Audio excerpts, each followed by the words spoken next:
There's a lot of fear and anxiety and loss of hope going on now. In the US here, we're in an election season that is regarded as the difference between freedom and democracy and fascism. And people are afraid and don't know what to do. They're looking at potential losses of their ways of life and civil liberties. Now, if you're black or brown, Muslim, Jewish, indigenous, queer, these fears are not new.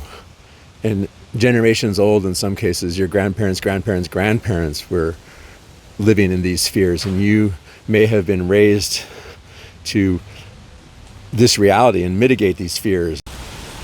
For generations, black parents have taught their children how to be safe when dealing with the police. And it's a bizarre time to be queer, because in some places, in some ways, we have so much freedom when we can be out and affirm who we are.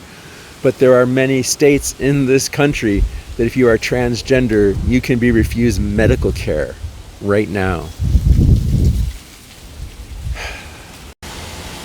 And we've been told in general by a presidential candidate that he would be willing to use the American military against citizens who speak up and speak out and demonstrate and resist.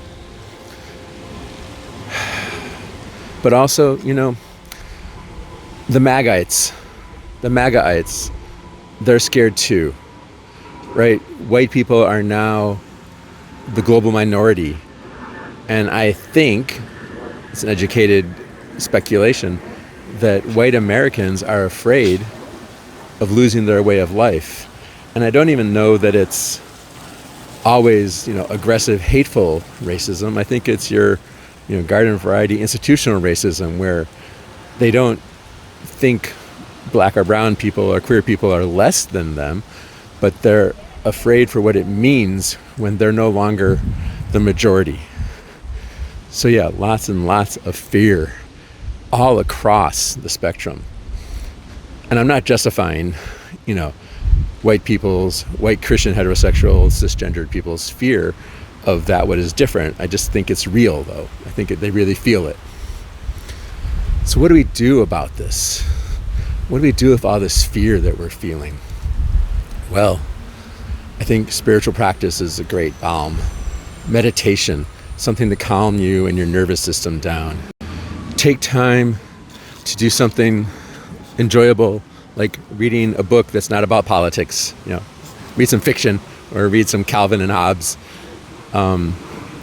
Make it your favorite meal if you can. Have sex if you can. Go and take a walk like I'm doing now. You don't have to film yourself while you're doing it, right? Or if you have the access and the means, therapy is really good, or spiritual direction.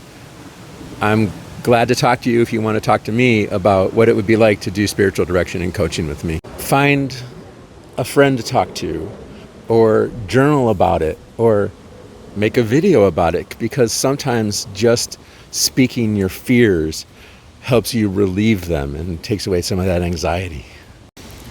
Really, just do anything that helps you have a little bit of hope or rest from all this fear and the uncertainty that we're facing, whatever it is. And finally, I think, just decide to have hope. Just decide. It sounds so simple, and in some ways it is, and I know it's not. But just decide to hold on to hope, and you're going to have hope that no matter what happens, somehow in the end it's going to come out better and okay for more people. I know it's a tall order and it sounds kind of wishy-washy and maybe like spiritual bypassing, but there is something about the mindset that we bring to things. Decide that you're going to have some hope regardless. And if you can't find hope, I'm holding hope for you.